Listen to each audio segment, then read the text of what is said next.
Catus Maximus here. One of my relatively, I guess I should say, rare snap-on videos. Don't find a lot of used old snap-on tools that are cheap enough for me to pick up, but I did pick up this, said that twice, 3/8 T-handle breaker bar. Although sliding T drive handle would probably be a better description of it. Anyway, neat little snap-on piece. Nothing really too special, broken edges, but just squared off ends. Oddly, no center undercut of any type to get it to stay in the middle, which seems a little bit short-sighted for a snap-on T-handle breaker bar, particularly because, like this Williams, I don't know if this Williams was before or after Snap-on's buyout, does have a little undercut. Or actually, this is a big undercut here. I don't have a lot of these. I thought I had more, but actually it turns out that as far as T-handles, they are heavy-duty because of the way the heads are just a solid piece, and we have a one-piece bar instead of even the hinge, like on traditional breaker bars. And that's one of the nice things about these is, since they can't pivot, you actually just feel you have a more solid connection to the socketry. I would say it's a pretty good detent, pretty strong. Some Snap-on stuff has super strong detents, but in this case, I'd say it's just about right. But, Snap-on still sells these. $55 for this little thing.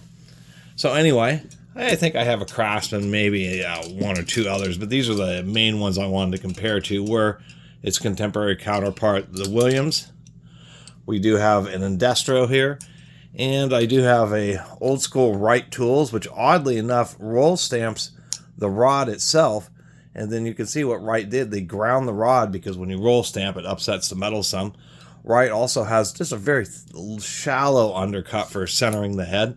And I think that's what Snap-on should have done. Another thing there are a couple more things I was noticing.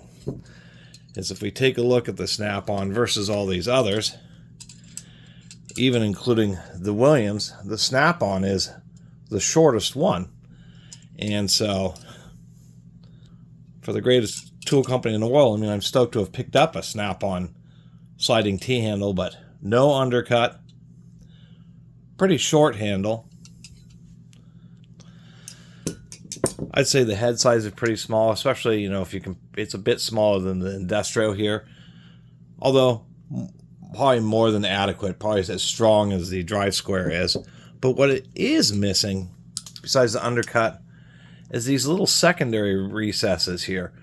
Like on this Williams or on this Wright tools, it's really deep on the right. And the reason these have the undercuts is when you may have an extension or some other kind of socketry which has a bit of weight on it and you're trying to get it onto the fastener and maybe you can't hold it. Those recesses do two things. One, they allow the bar to sink in so that it has less protrusion so it can get into a tighter area. And two, it helps prevent the head from wanting to rotate and flip down when you're trying to get it onto a part. Or get it onto a fastener, I should say.